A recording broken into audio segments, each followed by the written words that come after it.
Dulu, ada satu pertanyaan yang terus-menerus dilemparkan ke publik. Apa hebatnya Sintayong tanpa pemain diaspora? Lalu muncul narasi picik yang menyebar seperti virus, bahwa Sintayong hanya digendong oleh para pemain diaspora. Seolah-olah peran sang pelatih hanya sebatas formalitas. Seolah tidak ada strategi, tidak ada ide, tidak ada jiwa yang bekerja siang dan malam, menyiapkan taktik agar timnas ini menang. Tapi lihatlah kenyataan yang menyayat. Narasi itu runtuh. Narasi itu pun hancur lebur ketika Indonesia dibantai 5 gol oleh Australia. Seketika kita disadarkan bahwa sepak bola bukan hanya soal pemain, tapi tentang sistem. Tentang taktik dan tentang visi besar yang diracik dari meja yang berserakan, yang di atasnya penuh dengan coretan-coretan kertas. Ya, kita tak akan pernah menutup mata bahwa kehadiran pemain diaspora telah mengupgrade level timnas.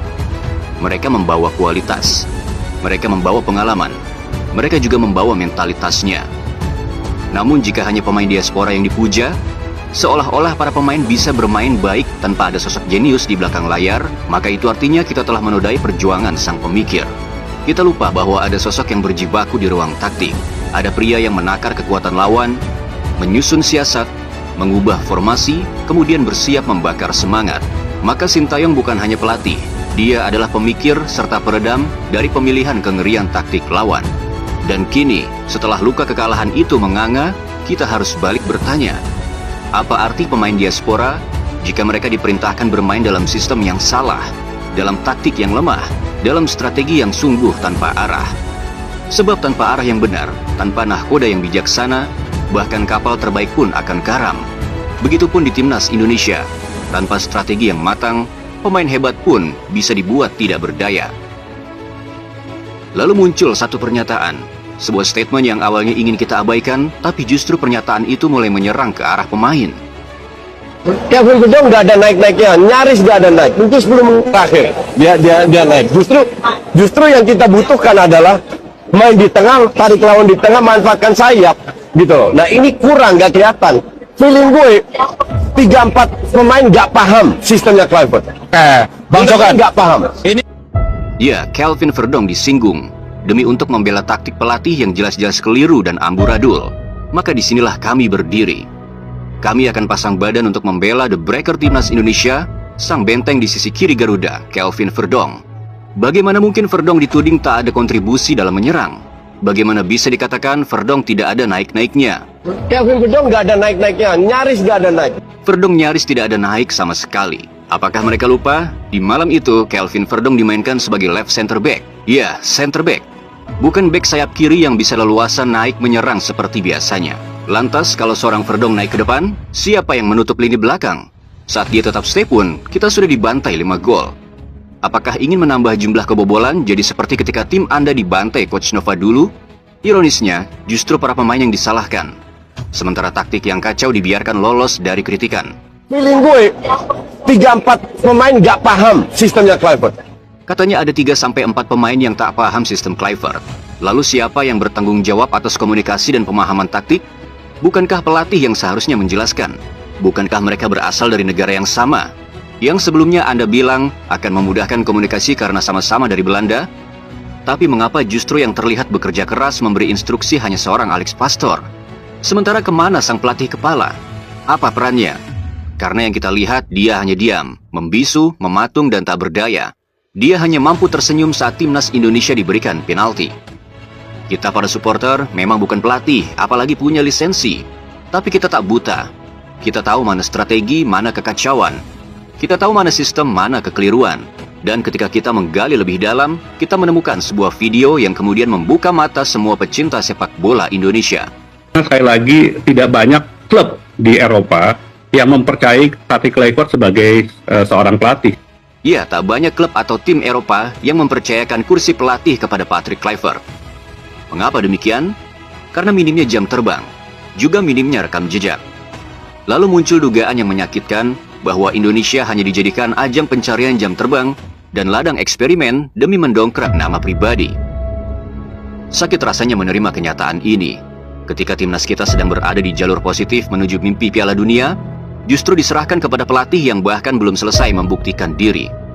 Kita tentu masih ingat ketika awal Patrick diumumkan, ada sebuah kalimat keramat yang mana dikatakan, pelatih ini memiliki rekam jejak yang bagus. Kita bertanya, rekam jejak yang mana? Apakah rekam jejak saat dia dibantai Bahrain 4-0 saat melatih Curaçao? Lalu ada satu cuitan yang membuat kita tertunduk sambil memegang kepala. Sebuah peringatan dari jauh-jauh hari sebelum kita dibantai Australia dengan 5 gol. Cuitan itu berasal dari sebuah media sepak bola Curaçao, yaitu Curaçao Football One. Dan mereka menuliskan, taktiknya buruk sekali. Selama pertandingan, para pemain kami tampak kebingungan. Dan kami hanya bisa menang tipis melawan pulau-pulau yang bahkan tak punya liga semi-profesional. Dia menangani 6 pertandingan dan hanya menang 1 kali, serta kalah 4 kali. Di kualifikasi Piala Dunia, ia memainkan salah satu gelandang kami sebagai pemain sayap, dan gelandang bertahan sebagai penyerang. Dan yang terjadi, kami kalah dan tersingkir. Tulis akun Curaçao Football One. Patrick Kluivert memang dengan lantang menyatakan bahwa filosofi permainannya adalah sepak bola menyerang. Tapi jauh sebelum tragedi 5 gol Australia mengguncang timnas Indonesia, kita juga sudah diperingatkan. Bukan oleh sembarangan orang, tapi oleh pelatih yang telah membuktikan kualitasnya di Liga Tanah Air. Ya, dialah Bojan Hodak. Pelatih asal Kroasia ini pernah dicibir karena gaya bermainnya yang dianggap terlalu bertahan. Tapi apa jawabannya? Dengan tenang dan menusuk, ia berkata, apakah penguasaan bola itu penting? Saya hanya bertanya, apakah memainkan bola oleh 4 pemain belakang itu penting? Yang terpenting adalah gol, yaitu menciptakan peluang dan tembakan. Sebuah jawaban tajam yang seharusnya menjadi tamparan keras bagi mereka yang terlalu mengagungkan filosofi tanpa hasil. Namun yang lebih menyakitkan dari semuanya bukan hanya kekalahan, tapi narasi menyimpang yang tampaknya telah disusun rapi. Narasi yang tak menyalahkan sistem dan juga narasi yang bukan menyalahkan strategi, tapi justru menyalahkan supporter sendiri. Ya, kita disebut terlalu berekspektasi tinggi. Kita disalahkan hanya karena mencintai timnas ini terlalu dalam. Sejak kapan kekalahan sebuah tim disematkan kepada supporter yang hanya berharap? Sejak kapan ketidakbecusan pelatih ditutupi dengan dalih ekspektasi? Ekspektasi itu bukan datang dari langit. Ekspektasi itu lahir dari harapan yang dibangun oleh performa sebelumnya. Kita telah melihat timnas Indonesia menahan imbang Australia. Kita juga telah melihat timnas Indonesia membuat Arab Saudi tertunduk dengan skor meyakinkan 2-0. Sangat jelas di depan mata kita, Garuda telah bersiap untuk terbang tinggi dan menorehkan sejarahnya. Apakah salah jika kami para supporter bermimpi? Apakah terlalu berlebihan jika kami berharap timnas bisa lebih dari sekadar peserta? Apalagi ketika lawan sedang pincang diterpa badai cedera, sementara kita justru diperkuat oleh 4 amunisi baru. Lantas apakah wajar jika ekspektasi kami dijadikan kambing hitam? Jangan pernah salahkan cinta kami pada timnas. Salahkanlah sistem yang gagal. Silakan salahkan strategi yang jelas-jelas amburadul. Lihatlah Sandy Walsh, seorang pemain yang rela melewati 7 tahun penantian demi bisa mengenakan lambang Garuda di dadanya. Seorang pemain yang digoda negara lain, tapi tetap teguh pada janji untuk membela tanah kelahiran kakeknya, Indonesia. Ia datang bukan untuk sekadar bermain. Ia datang untuk menciptakan sejarah. Saat timnas tertinggal, ia masuk, ia bertahan, kemudian ia berusaha keras untuk menyerang. Ia tiba-tiba muncul di kotak penalti lawan, berlari membawa semangat yang tak bisa ditakar. Namun belum sampai 10 menit, Sandy ditabrak. Ia terjatuh, mengerang kesakitan, dan harus ditandu keluar. Tapi sorot matanya tetap berbicara, saya belum selesai. Itulah Sandy Walsh, sosok yang tak peduli pada rasa sakit, tak gentar pada luka, hanya peduli pada satu hal, membawa timnas ke Piala Dunia. Dan Sandy bukan satu-satunya. Di balik timnas ini ada jutaan pengorbanan. Ada keluh staf kepelatihan, ada tangis para supporter, dan tentu ada tekad para pemain. Semua bergerak seirama atas nama satu mimpi, yaitu melihat timnas Indonesia di Piala Dunia. Namun apa yang kita dapat? Sebuah kenyataan pahit yang mencabik hati. Dalam wawancara dengan media kumparan, Sintayong berkata, kompensasi saya belum dibayar sempurna oleh federasi. Bayangkan, seorang pelatih yang membangun pondasi dari nol selama 5 tahun, yang membawa sepak bola Indonesia ke level yang belum pernah dicapai sebelumnya, ia ditinggalkan, difitnah, dan disingkirkan. Dituduh memakai buzzer, dituding punya konflik dengan pemain, dan yang paling memilukan, haknya pun belum lunas dibayarkan. Beginikah cara kita menghargai mereka yang membangun? Beginikah kita memperlakukan orang yang telah membangkitkan mimpi bangsa? Tapi Sintayong tak pergi dengan dendam. Ia pergi dengan kepala tegak. Karena ia tahu karakter busuk itu hanya milik segelintir orang.